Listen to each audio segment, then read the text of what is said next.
Hello, everyone, and welcome to the Youth Action Update webinar. We'll begin in a few minutes, but thank you for joining us.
Hello, everyone. Welcome once again. So we'll go ahead and get started. I know a few individuals will be joining us in a few minutes, but I do want to respect everyone's time. So thank you to coming and joining me for the Youth Action Update webinar. This is Elizabeth Perez, and I am a Senior Program Manager here at All Chicago. Today I am missing my colleague, Carrie Moy from the Department of Family and Support Services. So it'll just be me today, but hopefully if you have any questions, you can feel free to raise your hand. We don't have many topics on today's webinar, so I do anticipate having some time available. If you have any questions, you can feel free to raise your hand via the chat box, and then I can unmute the lines. I just ask if you can make sure that your mics are working and so forth. If not, you can feel free to always type in your question in the chat box, and I can answer those just live on the air. But just so you know, this webinar is being recorded and will be posted at a later time onto the Youth Homelessness Line of Action webpage on the All Chicago website. That way, if you have any colleagues that maybe didn't have a chance to join us today, they do have the ability to listen in at a later date. So let's get started. All right, so the first thing that we wanted to share with you all is we have a pretty exciting opportunity that it has already begun. The 100-Day Challenge, which began on October 31st, is the first time that we were having it here in Chicago, and it really allows us the opportunity to focus on youth homelessness, and we are partnering up with the Rapid Results Institute. It gives us the opportunity to really jumpstart and reinvigorate our system's long-term planning that we have been taking on. And it is very intentional on doing the coordination and collaboration among critical partners, and really focuses on experimenting with new ideas. So back in September, we took some time to reach out and bring together our system leaders. So this was various system leaders, from youth providers to other entities such as juvenile justice, probations, DFSS, and the coalition to really help us come together and discuss a collective vision and commitment for the 100-Day Challenge. We were then able to identify team members from each of the entities who was able to commit to the 100-Day Challenge. and really allow them the opportunity to hone in on the particular goal that we will be focusing on within the next 100 days. Now, because we are in a very unique cohort, not only is Chicago doing the 100-day challenge, but we are also joining other communities such as New Orleans and Santa Clara as we continue, and kicked off this 100-day challenge, and each of us designated our goal and started at the same time. So with that, we came together at the end of October and really got to know who made up of the 100-day team. We joined, amongst the other communities, we were able to join staff from the Rapid Results Institute to kind of share what is the Rapid Results approach to this and how we should go about identifying our goal and so forth. We did have some staff from Away Home America, as well as from True Colors United, join us to share kind of key things that we want to keep in mind as we pursue our goal. So we learned about things such as adultism and how to prevent it. And we also took some time to look at what is currently happening in Chicago, understanding our system, and then really hone in on developing a goal and a work plan, because what goal can be a goal incomplete without a work plan is just really not the way that we do things around here. So the team, as you can see on your screen, we had a variety of different team members from Unity, La Casa Norte, the Night Ministry, the Light Collective, and many others join us. And here on the screen, we did do a wonderful activity to kind of really hone in on how we can really encourage that creative thinking to do a very rapid approach to help us kind of get started on this mind frame of being very quick paced. Now on the screen, you'll see our 100-day team. So we have a variety of representation. Many, as you may see, are fellow colleagues in this work. We have 3 members from the Youth Action Board, Azali from La Casa Norte. We have the Illinois Department of Juvenile Justice, the Department of Children and Family Services, Juvenile Probations, Light Collective, the Chicago Police Department, the Night Ministry, Broadway Youth Center, Cook County Health, Chicago Public Schools, Unity Parenting, and we also have Alderman Kappelman's office representation.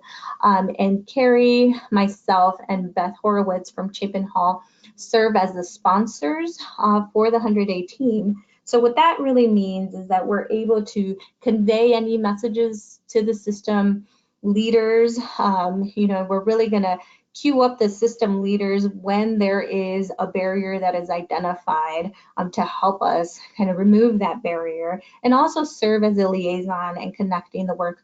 As you know, there are many work that is happening across the COC.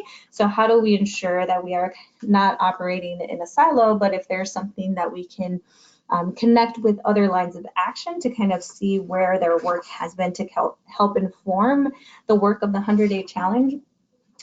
As sponsors, we serve on kind of connecting the 100-day team, but they will be meeting on a weekly basis. They've already developed their work plan, and some of you may have already heard from some of the members as they try to reach out and make connections about, learning more, trying to connect the work that they're doing.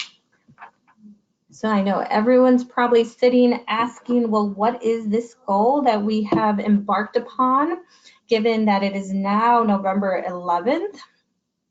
So without further ado, on your screen, our challenge that the 100-day team designated is that in 100 days, we will stably house 225 youth and young adults ages 17 to 24 who are unstably housed, with at least 50% of having had contact or interactions with at least one other system, such as justice, child welfare, or behavioral. And the team really took a very intentional approach of looking, we have many of these partners at the table, to really identify, what is it that we want to work on. We know that 225 seems a rather ambitious goal.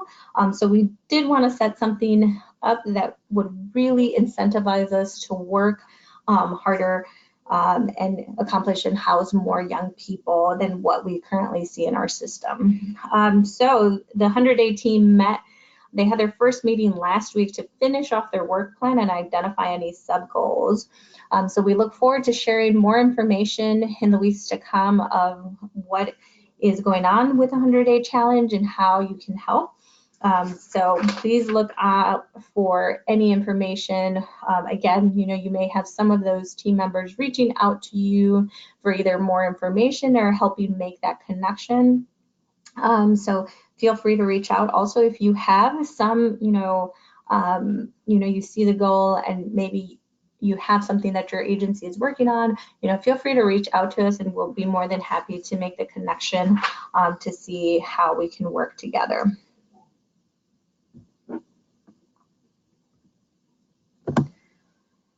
All right.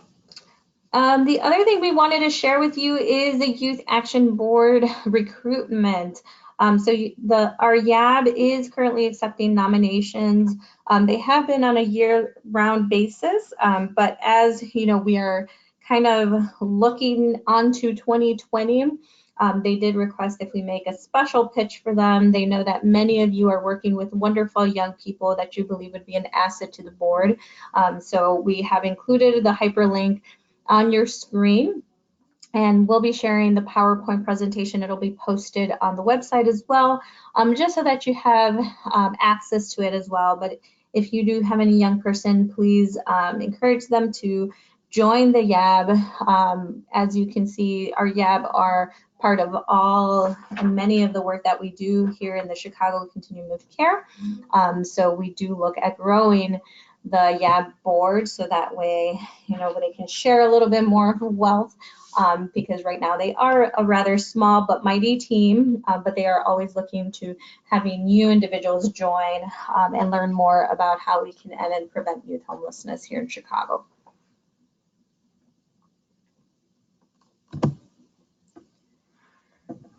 The next topic is regarding the point-in-time count. So because we are now in the last quarter of the year, it is around this time that Carrie and myself look to the beginning of 2020, because that is usually the time that we do the point-in-time count. So the point-in-time count happens for the entire city of Chicago, and it is geared to provide a snapshot of Chicago's homeless population. So this is based on one day in time where the entire city of Chicago completes an entire canvas count of anyone experiencing homelessness, either on the streets or in our shelter programs, so such as like our emergency shelters and transitional housing. And this is regardless of whatever funding source the agency may receive.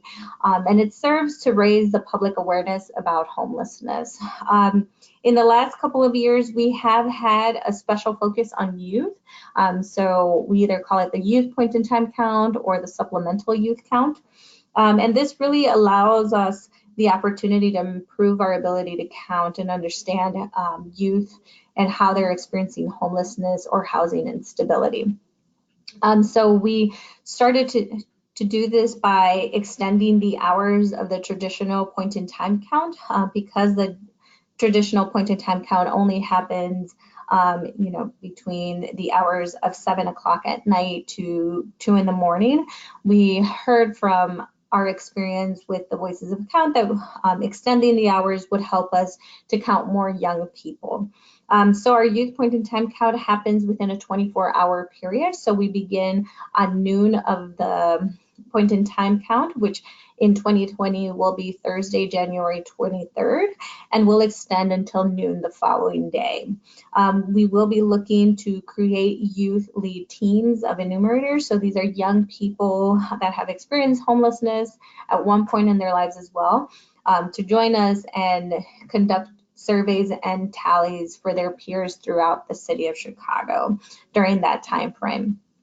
We do have many of our youth service providers that have drop-in centers come and state that they will conduct surveys with youth during those hours and also host events. So we'll share more information as to who will be conducting some events, and that way, you're able to, if you come across a young person and you know that maybe your office is going to be closed on that day, really sharing that information so we're able to count them and really speak to how young people are experiencing homelessness. But because January 23rd in 2020 seems like a while ago, we still have a couple of, well, not even a whole lot, but we still have a couple of weeks before that time. In the meantime, we are convening a youth point-in-time count work group. And this allows us to really hear from our service providers that participated in this last year, or also young people as well, really come together, and they met last Friday to talk about what were some of the experiences that they had, review the methodology, and made any improvements to the survey. So they do have another meeting scheduled for December 3rd at 1 p.m. If you are interested in joining the work group, please contact Carrie Moy at cityofchicago.org.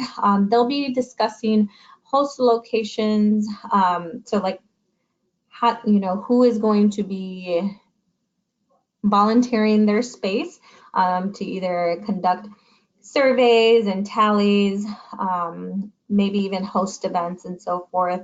They'll also be taking a look at any hotspot list, because we know the list that we probably had in the early January 2019 is a little bit outdated at this point. So we take some time to review what are some locations that we should yet send our team of young people to survey, and also improve upon the training plan. So last year we had Carrie, myself, and some other staff go out and train the young people that would be administering the survey. So I think we're always looking at how do we improve upon that, and definitely are open to any information from our youth service providers as to what are some very great ways that you may also have at your agency on how do you convey important concepts to the young people and help that we're all doing it in the same standardized way as well, to ensure that we are collecting the data in a very uniform way. So again, if you're interested, we always welcome the more the merrier. It's a very short time that the Youth Point-in-Time Count work group convenes. It really is on the focus of helping prepare for the 2020 Youth Point-in-Time Count. And then, kind of, I think one thing that we do look at once it has occurred, coming back and really, very fresh off your mind, talking about what worked and what didn't, so that way once we come back again to 2021, we have that information set aside.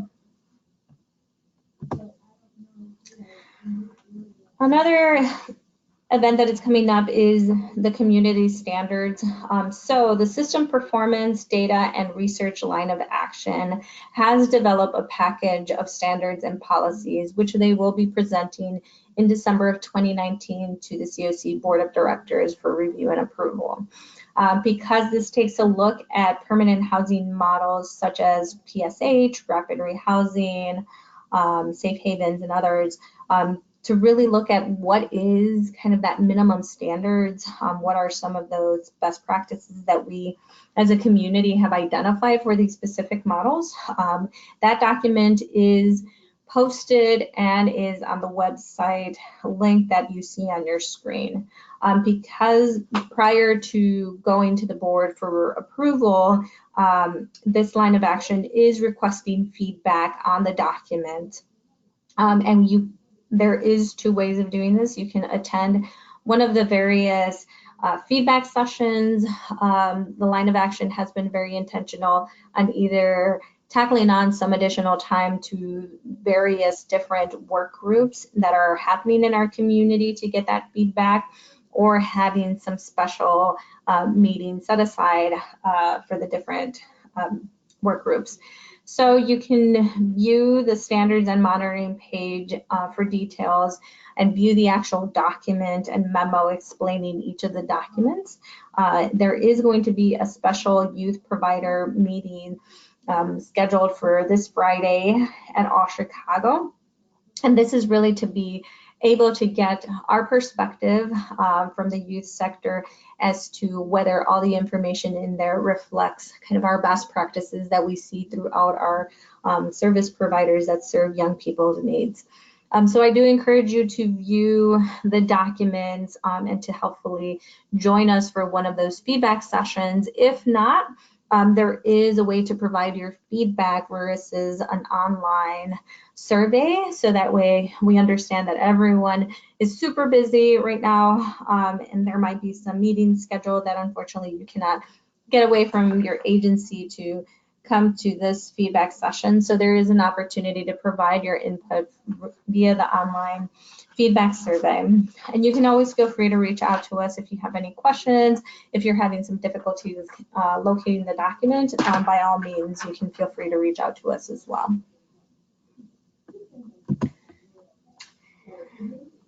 In December, we'll also be hosting the All COC Meeting. So the All COC Meeting only happens twice a year, and it allows us the opportunity to come together and as the entire continuum of care to hear about some updates and exciting things that are happening in our COC. We will be hosting it at the Malcolm X College on December 18th. We do encourage you to register. I provided the registration link on your screen, so that way you're able to register. If you plan on voting, please make sure that your organization, or if you're an individual who wishes to vote, are in good standing. So if you can, and that you are registered by December 11th. If you don't know if you're a member already or are not a member, you must become a member no later than December 4th. And this just means that you are, that way you're eligible to vote. So I believe they'll be voting kind of on slates for some of the work groups or committees. So if you feel very passionate about voting for those particular things, you know, please make sure that you are a member in good standing. You are able to view online whether your agency is in good standing, or if you're an individual, you can also view that as well. So I do encourage you to check on that. Just that way, you know, once you get to the meeting, you're very well aware kind of what your status is.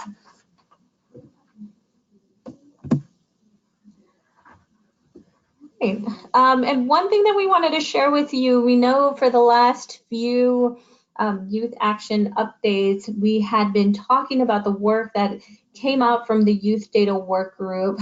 There were some new proposed questions that had been sent to the HMIS, and that we had actually recommended that it would be seen across the board at all of the HMIS intake assessments and not just for our youth providers.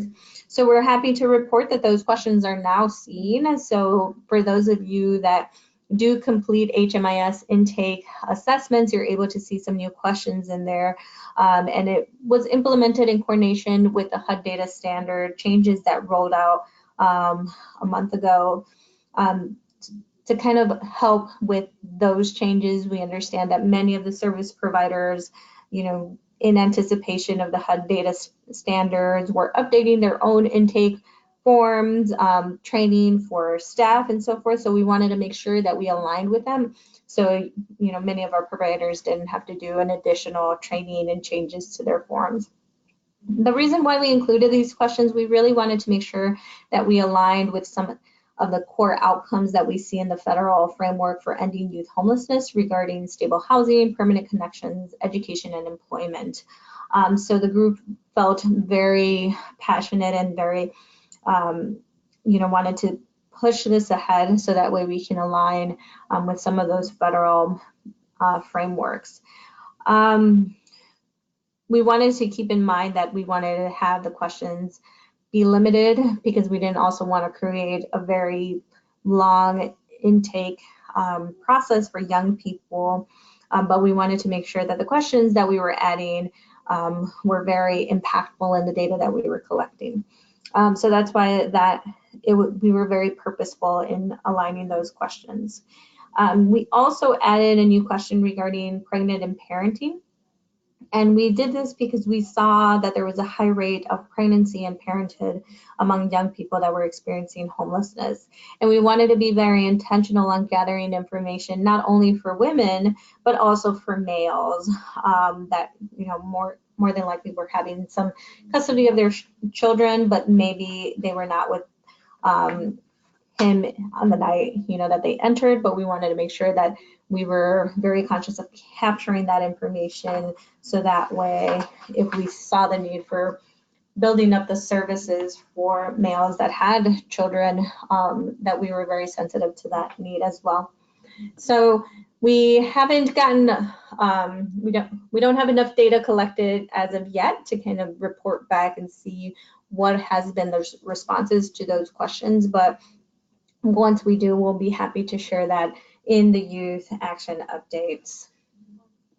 And also, if our youth data work group has kind of stopped meeting for the moment, just because we're still waiting for enough data to be gathered. But if you do wish to form part of the youth data work group and view kind of the outcome of what data we have been collecting, we will make sure to convey when this work group reconvenes to start looking at that.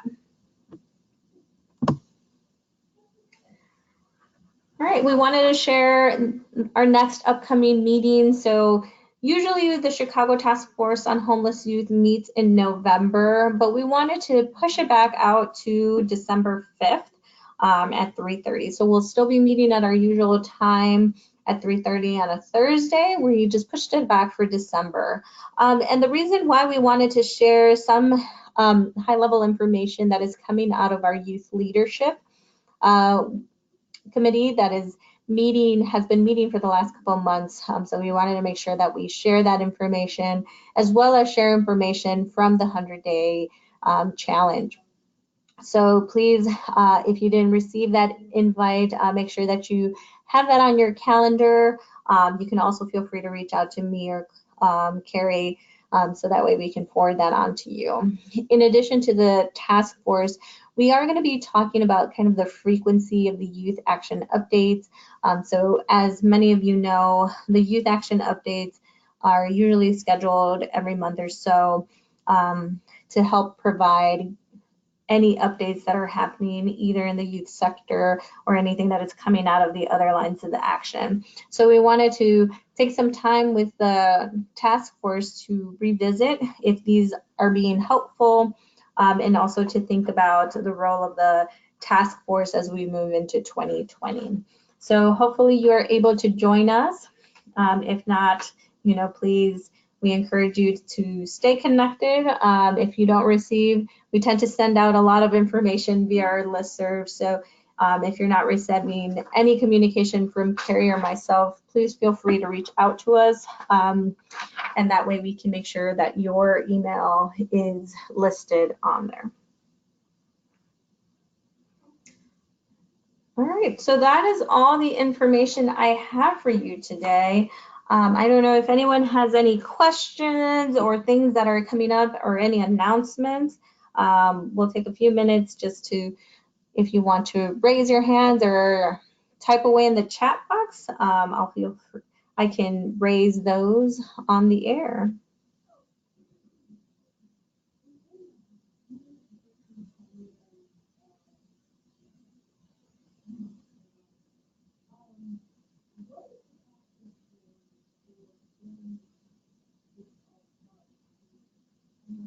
All right, so I don't see any hands being raised.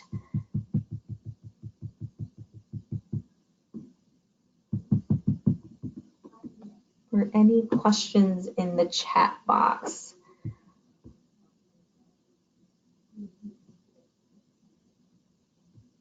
All right. So that is all for today's action update. I thank you for joining me. I look forward to seeing you all at the December task force meeting. and at our various other work groups and committee meetings. But if you have any questions in between there, you can always feel free to reach out to me. My email is eperez@allchicago.org, and I'll be happy to answer any questions you may have. Thank you and have a great day.